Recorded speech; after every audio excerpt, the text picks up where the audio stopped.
You ask Tiger to solve. This deals with linear equations with one unknown.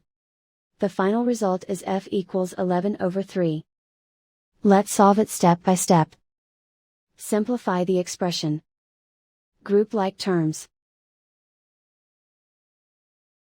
Simplify the arithmetic.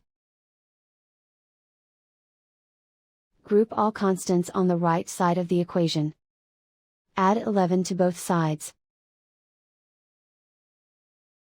Simplify the arithmetic.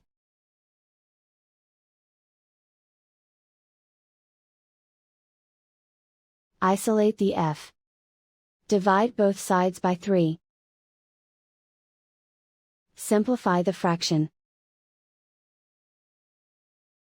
And so the final result is f equals 11/3.